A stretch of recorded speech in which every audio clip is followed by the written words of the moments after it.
Tamam diyorsun.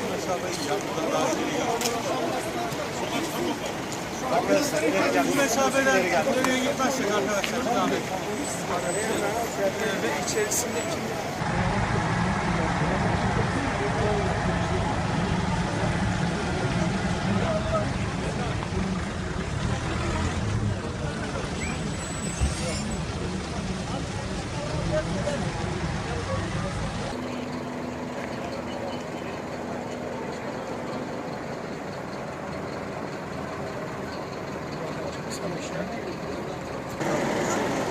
Ya ulan.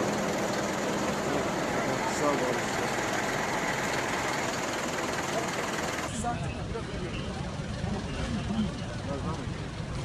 Evet, şöyle zaten yani gidiş gelişi bir yol ve